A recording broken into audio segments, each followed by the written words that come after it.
Hello बच्चों, कैसे हो आप सब।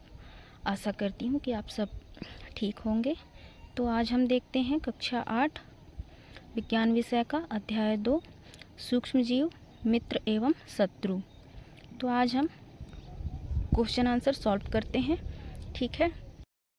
तो इसमें दिया गया है, बच्चों आपने घर में निम्नलिखित घटनाएं देखी होंगी। जो भी घटनाएं आपने देखी हैं वह आप इसमें आंसर दीजिएगा। जैसे कि ब्रेड रोटी पर फफूंद लगना देखा है तो हाँ, और किस रंग का होता है तो सफ़ेद। तो ऐसे ही जूते पर फफूंद, जहाँ हमेशा गीला रहता है वहाँ काई जम जाती है तो वह हरी कलर की होती है, और जूते पर जो फफूंद रहता है वह सफ़ेद कलर की होती है। फिर चौथे नंबर का है गर्मी में खाना खराब होना। तो हाँ, गर्मी में खाना खराब हो जाता है जो कि सफ़ेद कलर का होता है। फिर ये क्या है, अपने विचार लिखिए, है ना। तो किसकी वजह से खाना खराब होता है आप वो बताइए। तो यहाँ पर है सूक्ष्म जीव, और हम इन्हें खुली आंखों से नहीं देख सकते हैं। आगे देखिएगा, निम्नलिखित में से बॉक्स में लिखो। निम्न में से बॉक्स में लिखो। तो जीवाणु, पैरामीशियम, शैवाल, कवक, प्रोटोजोआ, यीस्ट और स्टेप्टोमाइसिन। तो इसमें से आपको सूक्ष्म जीव को अलग छाट के लिखना है। तो जिसमें से आ जाएगा पहला जीवाणु, शैवाल, कवक और प्रोटोजोआ। उसके बाद फिर बॉक्स में लिखने के पश्चात जो शब्द शेष रह गए हैं उन्हें यहाँ लिखिए। तो हमने सूक्ष्म जीव छांट के यहाँ पर लिख दिए, उनके अलावा जो बचे हैं उनको हम यहाँ लिखेंगे। तो पैरामीशियम, यीस्ट और स्टेप्टोमाइसिन यहाँ पर ये आ जाएगा। इनके बारे में अपने विचार यहाँ लिखिए। तो ये सभी विषाणु वायरस हैं। ओके, अब हम देखते हैं अध्याय 2 का अभ्यास देखेंगे, जो कि पहला प्रश्न है, सही विकल्प के आगे सही का निशान लगाइए। तो आपने अपनी माँ को गर्म गुनगुने दूध में थोड़ा सा दही मिलाते हुए देखा होगा, जिससे दूध का दही में परिवर्तन हो जाता है। इसका कारण है सूक्ष्म जीवों में प्रजनन। तो ऑप्शन बी सही हो जाएगा। फिर दूसरा क्वेश्चन है, बूझों को डॉक्टर ने खून की जांच कर मलेरिया से ग्रसित बताया, जिसका कारण है। तो मलेरिया से ग्रसित उसका कारण हो जाएगा मादा एनाफिलीज मच्छर। तो इसका ऑप्शन सी सही हो जाएगा, ठीक है। फिर अगला है, निम्नलिखित में से कौन सा रोग सूक्ष्म जीवों द्वारा पौधों में नहीं होता। तो निम्नलिखित में से कौन सा रोग सूक्ष्म जीवों द्वारा पौधों में नहीं होता। तो इसका आंसर हो जाएगा पौधों का सूखना, ऑप्शन बी। अब अगला क्वेश्चन देखेंगे, आपने बाजार से ब्रेड लाकर उसे खुले तथा नम स्थान पर रख दी तो कुछ समय बाद उस पर काली संरचनाएं दिखने लगेंगी। इसका कारण है कवक। तो जैसा कि अगर हम ब्रेड लाकर और उसका पैकेट खोल के अगर हम रख देते हैं तो उसमें क्या लग जाता है, फफूंद लग जाता है, जिन्हें हम कहते हैं कवक, ठीक है। तो इसका ऑप्शन सी हो जाएगा सही। फिर अगला है, नाइट्रोजन चक्र के दौरान वायुमंडल में नाइट्रोजन की मात्रा स्थिर रहती है, ठीक है। इसका ऑप्शन सी सही हो जाएगा। अब आगे देखिए प्रश्न दूसरा, दिए गए शब्दों में से चुनकर रिक्त स्थानों की पूर्ति कीजिए। तो पहला है, थैलियों में आने वाला दूध संदूषित नहीं होता क्योंकि यह दूध पाश्चुरीकृत होता है। फिर दूसरा है, सूक्ष्म जीवों से प्राप्त औषधि जो बीमारी पैदा करने वाले सूक्ष्म जीवों को नष्ट कर देती है प्रतिजैविक कहलाती है। तो इसमें खाली स्थान की जगह पर प्रतिजैविक आ जाएगा। फिर अगला है, प्रकृति शर्करा के अल्कोहल में परिवर्तन की प्रक्रिया किण्वन कहलाती है। तो इसमें खालिस्तान की जगह पर किण्वन आ जाएगा। फिर डेंगू के वायरस का वाहक मादा एडीज मच्छर है। तो इसमें खालिस्तान में मादा एडीज मच्छर इसका सही आंसर होगा। फिर अगला है, सूक्ष्म जीवों द्वारा होने वाले ऐसे रोग जो एक संक्रमित व्यक्ति से स्वस्थ व्यक्ति में वायु, जल, भोजन अथवा कायिक संपर्क द्वारा फैलते हैं, संचरणीय रोग कहलाते हैं, ठीक है। तो इसमें खालिस्तान में संचरणीय रोग आ जाएगा। ठीक है, अगला देखिए, अगला दिया गया है कि अति लघुत्तरीय प्रश्न। तो अति लघुत्तरीय प्रश्न में तीसरा प्रश्न है, हमें छींकते अथवा खांसते समय अपने मुंह एवं नाक पर रुमाल क्यों रखना चाहिए? तो इसका आंसर हो जाएगा, छींकते और खांसते समय मुंह एवं नाक पर रुमाल इसलिए रखना चाहिए क्योंकि इससे जो संक्रामक रोग है वह नहीं फैलते। ठीक है, अब अगला है चौथा, इसमें देखिएगा, बूझो का जन्मदिन 22 मई को था, जिस अवसर पर माँ ने छोले भटूरे बनाए जिससे वे रात में फ्रिज में रखना भूल गई। बूझो ने उसे दूसरे दिन दोबारा खा लिया जिससे बूझो को उल्टी होने लगी। अस्पताल ले जाने पर डॉक्टर ने बताया कि खाद्य विषाक्तन के कारण हैं। बताइए भोजन विषाक्तन कैसे हो गया? तो इसका आंसर होगा बच्चों, सूक्ष्म जीवों द्वारा संदूषित भोजन करने से खाद्य विषाक्तन हो सकता है। हमारे भोजन में उत्पन्न होने वाले सूक्ष्म जीव कभी कभी विषैले पदार्थ उत्पन्न करते हैं जो कि खाद्य विषाक्तन का कारण बनते हैं। ठीक है, अब अगला प्रश्न देखिएगा, निम्नलिखित में से जीवाणु मतलब बैक्टीरिया तथा वायरस द्वारा होने वाले रोगों के नाम छाट कर लिखिए। तो यहाँ पर मिक्स नाम दिया गया है, जैसे कि हैजा, क्षय रोग, खसरा, पोलियो, टाइफाइड और हेपेटाइटिस ए। तो इनमें से हमको अलग अलग छाट के लिखना है। तो जीवाणु मतलब बैक्टीरिया से होने वाले जो रोग हैं वो हैं क्या हैं? हैजा, टाइफाइड और क्षय रोग। और वायरस मतलब विषाणु से होने वाले रोग हैं हेपेटाइटिस ए, पोलियो और खसरा। ठीक है, अब नेक्स्ट क्वेश्चन देखते हैं, चित्र में दिए गए सूक्ष्म जीव का क्या नाम है? तो चित्र यहाँ पर दिया गया है, तो इस चित्र में जो दिया गया है उस सूक्ष्म जीव का क्या नाम है? तो उसका आंसर हो जाएगा अमीबा। फिर यह सूक्ष्म जीव किस वर्ग में आता है? तो यह सूक्ष्म जीव प्रोटोजोआ वर्ग में आता है। फिर अगला है, इस वर्ग द्वारा होने वाले किसी रोग का नाम लिखिए। तो इसका उत्तर हो जाएगा कि इस वर्ग के प्रोटोजोआ वर्ग में कौन आता है? अमीबा। और इस वर्ग के द्वारा होने वाले रोग हैं अतिसार एवं मलेरिया, है ना। अतिसार मतलब दस्त वगैरह जो आपका चलने लगता है ना, उसको बोल देंगे। और मलेरिया तो आपको पता ही है। तो अतिसार एवं मलेरिया इस वर्ग से होने वाले रोग के नाम हैं। ठीक है, अगला क्वेश्चन देखिएगा, पाश्चुरीकृत दूध को बिना उबाले ही इस्तेमाल कर सकते हैं, लेकिन अपाश्चुरीकृत दूध को इस्तेमाल करने के लिए उबालना क्यों आवश्यक है? तो इसका आंसर हो जाएगा, अपाश्चुरीकृत दूध को इस्तेमाल करने के लिए दूध को उबालना आवश्यक है क्योंकि इसमें सूक्ष्म जीव पाए जाते हैं। ठीक है, अगर हम दूध को उबाल लेंगे तो उसमें जो सूक्ष्म जीव हैं जो हमें हानि पहुंचा सकते हैं वह ताप की वजह से नष्ट हो जाएंगे। ठीक है, अब अगला प्रश्न देखते हैं, लघुत्तरीय प्रश्न। तो लघुत्तरीय प्रश्न में 8वां प्रश्न है, बूझो अपने बीमार मित्र को देखने उसके घर गया। उसने देखा कि उसके घर के बाहर गड्ढों में पानी भरा हुआ है, उसके घर के कूलर में भी पानी भरा हुआ है, उसमें मच्छर पनप रहे हैं, बताइए।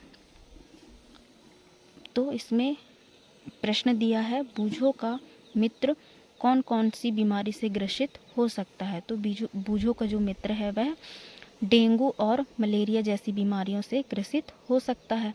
अगला है, उसके बीमार होने का मुख्य कारण क्या हो सकता है? तो उसके बीमार होने का मुख्य कारण है मादा एनाफिलीज मच्छर और मादा एडीज मच्छर। ठीक है, अब अगला है, इस बीमारी से बचने के लिए उसे कौन से उपाय करने चाहिए? तो इस बीमारी से बचने के लिए मच्छरदानियों का प्रयोग, मच्छर भगाने वाले रसायन का प्रयोग और मच्छर के प्रजनन को रोकने के लिए जल को किसी भी स्थान पर एकत्र ना होने दें। अब अगला प्रश्न देखिएगा जो कि प्रश्न 9वां है, पहेली ने बर्तन में मैदा, थोड़ी सी चीनी, 1 चुटकी यीस्ट पाउडर, गरम जल से गूँथ लिया। इस गूँथे हुए आटे को उसने रख दिया। निम्न प्रश्नों के उत्तर दीजिए। तो पहला इसमें प्रश्न है, पहेली 2 घंटे पश्चात इसमें क्या परिवर्तन देखेगी? तो जो आटा गूँथ के जो मैदा और चीनी और थोड़ी सी यीस्ट मिलाकर जो आटा उसने गूँथ के रखा था, है ना, तो उसको 2 घंटे बाद अगर देखेंगे तो वह कैसा हो जाएगा? वह आटा फूला फूला हुआ रहेगा, है ना। तो इसका ये आंसर आप लिख लीजिएगा। फिर दूसरा है, पहेली ने गूथे हुए आटे में जो परिवर्तन देखा वह किस कारण से हुआ। तो पहेली ने जो गूथे हुए जो आटा था उसमें जो परिवर्तन देखा वह किसकी वजह से था, वह यीस्ट की वजह से था। ठीक है। उसी में से नेक्स्ट प्रश्न है, इस प्रक्रिया का उपयोग किस खाद्य सामग्रियों को बनाने में किया जाता है। तो इस प्रक्रिया का उपयोग ब्रेड, केक आदि खाद्य सामग्रियों को बनाने में किया जाता है। अब प्रश्न 10वां है, हमें भोजन को सदैव ढककर रखना चाहिए, उक्त कथन को स्पष्ट कीजिए। इसका उत्तर है, अगर हम भोजन को ढक कर नहीं रखेंगे तो उसमें रोगाणु और हानिकारक पदार्थ हो सकते हैं जो हमारे भोजन को विषैले पदार्थ में परिवर्तित कर देते हैं। ठीक है। अब अगला प्रश्न है, प्रश्न 11वां, पहेली ने कुछ आम खरीदे परंतु कई दिनों तक वह उन्हें नहीं खा पाई। बाद में उसने देखा कि वे सड़ गए, परंतु वह जानती है कि उसकी दादी द्वारा बनाया गया आम का अचार काफ़ी समय तक संदूषित नहीं होता। बताइए। तो इसमें जो प्रश्न दिया है वो देखिए, आम का अचार काफ़ी समय तक संदूषित क्यों नहीं होता। तो इसका आंसर है क्योंकि उसमें नमक और तेल का उपयोग किया जाता है जो कि अचार को खराब होने से बचाता है। अब अगला प्रश्न है, आपके घर में दादी या मम्मी द्वारा किन किन खाद्य सामग्रियों को सूक्ष्म जीवों से बचाकर रखा जाता है। तो इसका आंसर है, हमारे घरों में दादी और मम्मी के द्वारा आम का अचार, नींबू का अचार, पापड़ आदि खाद्य सामग्रियों को सूक्ष्म जीवों से बचाकर रखा जाता है। अब नेक्स्ट देखिएगा, इसमें एक और क्वेश्चन है, चीनी के द्वारा किन किन खाद्य पदार्थों को लंबे समय तक सुरक्षित रखा जाता है। तो इसका आंसर हो जाएगा, चीनी के उपयोग द्वारा जैम, जेली एवं सीक्वेंस खाद्य पदार्थों को लंबे समय तक सुरक्षित रखा जाता है। ठीक है। अब अगला प्रश्न देखिएगा, 12वां प्रश्न, दैनिक जीवन में सूक्ष्म जीवों का उपयोग कहाँ कहाँ किया जाता है। तो दैनिक जीवन में सूक्ष्म जीवों का उपयोग दही, ब्रेड एवं केक बनाने के लिए किया जाता है। ठीक है। अब इसमें से देखिएगा, प्रश्न 13वां, नाइट्रोजन चक्र को आरेख द्वारा प्रदर्शित कीजिए। तो इसमें आपको नाइट्रोजन चक्र का आरेख बना लेना है। ठीक है। फिर अगला प्रश्न है, प्रश्न 14, मनुष्यों में सूक्ष्म जीवों द्वारा होने वाले रोग उनके रोगजनक सूक्ष्मजीव तथा रोग से बचाव के उपाय को तालिकाबद्ध लिखिए। तो ये भी आपको बना लेना है। ठीक है। अब अगला प्रश्न देखिए, जो कि इस अभ्यास का आखिरी प्रश्न है, प्रश्न 15, सूक्ष्म जीव हमारे लिए अभिशाप होते हुए भी वरदान है, इस कथन को स्पष्ट कीजिए। तो इसका आंसर हो जाएगा, सूक्ष्म जीव हमारे लिए अभिशाप होते हुए भी वरदान है क्योंकि सूक्ष्म जीव जंतुओं और पादपों में विभिन्न प्रकार के रोग उत्पन्न करते हैं, किंतु सूक्ष्म जीवों जैसे दवाइयाँ, अल्कोहल से भिन्न प्रकार के उत्पाद जैसे सिरका, बेकरी आदि में किए जाते हैं, जो कि महत्वपूर्ण उत्पाद हैं। इसलिए सूक्ष्म जीव हमारे लिए वरदान से कम नहीं है। ठीक है। अब हम देखते हैं अध्याय 2 का प्रोजेक्ट 1। ठीक है।